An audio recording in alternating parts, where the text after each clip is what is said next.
lam kato WhatsApp channel la igen bangina ghost hunting neiding na ikisalela lom hian khat news la kwan hongki lambang ai kil akwan lambangu suang hum khong ai kile leivui khong anaki the zeka yai kha bangza ve hiam ana to khak zeka tunia waimun te ba et chet soma bangchi banga thil hi oma hi ai kile mi hing thil hi ya chi te bang le thei u thoi man na wai te en to dinga wai loina stu le lena jing karlam dak thum aging deka ahon lai taka hiya gari newina akitai dinga wai kha vakiu cover som ahia doi thil hi na te kha iwatuak di chi nai se ke leleng to khak thei ahi mai na iwa endinga meeting to ale hi ke hwana amun bang leng mi veng mi khwa ahi manina aveng le khwa isuk min sia tu na lam hiloina waimuna thil tung ana om se ka hi chi pen veng mi te bang le theilo mai thei ana to khalo le the manina hileleng lom te ana to gi ge oma hi manina waimun awaki endia waya bang thil oma chi te theu thai manina I mut suak sim lai mo jingkar lama hi manina ki thau khe phet to kha wailam manwa kitai ding in terim road koi laka thil tu ma chi te bang le theu thuai ahi men waimun enna tu jingkar nai banei di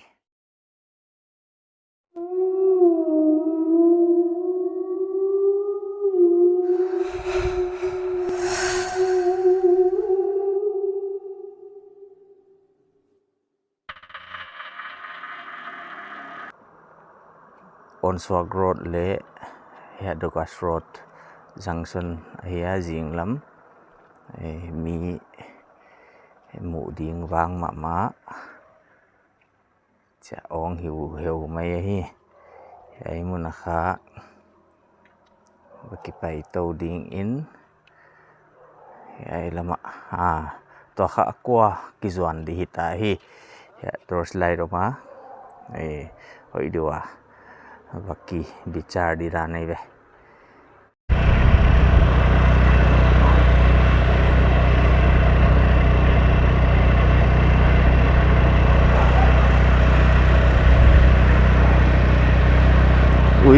ui te kya thau pan hi jingkar ya akoi na bul lakhitai manna yol tai dia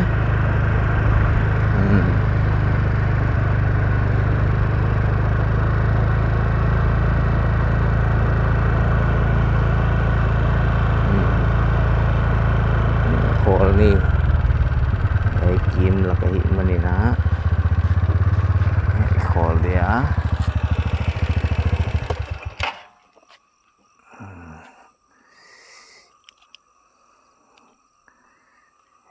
kim khong zong bol mai di lo di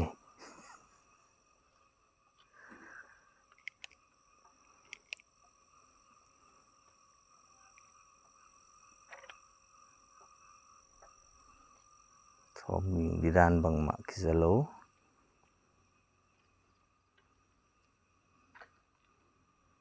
châu bel ki châu ngam tuan lo ma le thom ging bang ma za bing om lo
lui tui luang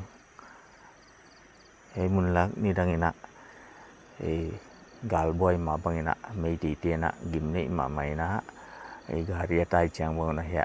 horn pe masa te chia kha he muna atai sek namunu ahia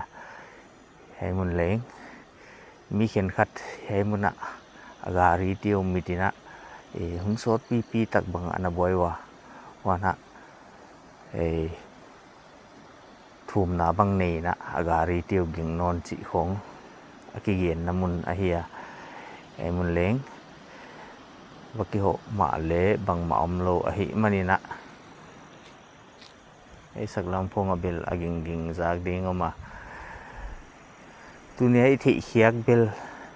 ghost hunting ichi sikhong atuak dite adia to the atuak lo diten na doi ichi te atuak lo diten to alo atuak khadi khen khadin an atuak khaw chi dan hilel ahia wazong hiam ai ki le ko ya om na ya chi dana ba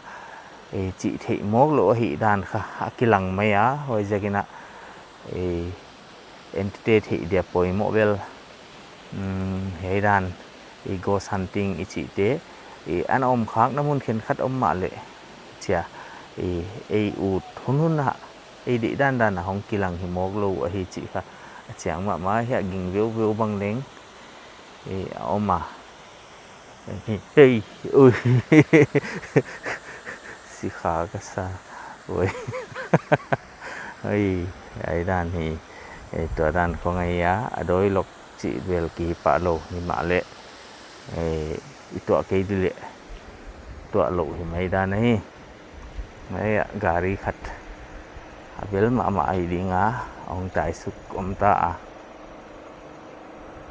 nè hồi khốn thì phật mấy đi đàn này với tu này mụ thì cũng không